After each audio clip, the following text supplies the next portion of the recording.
daban daban a daban kake mukamin nan a saman sama ya kai ka rasulul mala'imi ya shafi'ul akbar annabi ka sitirta jikin mai zunubi gafara zunuban mu take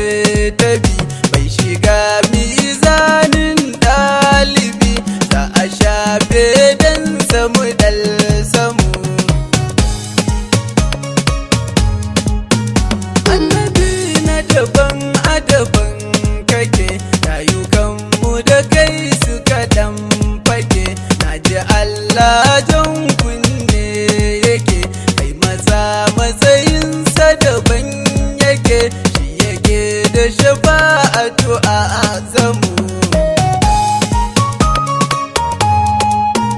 shari'ar Allah ta girmama da zuwanka abu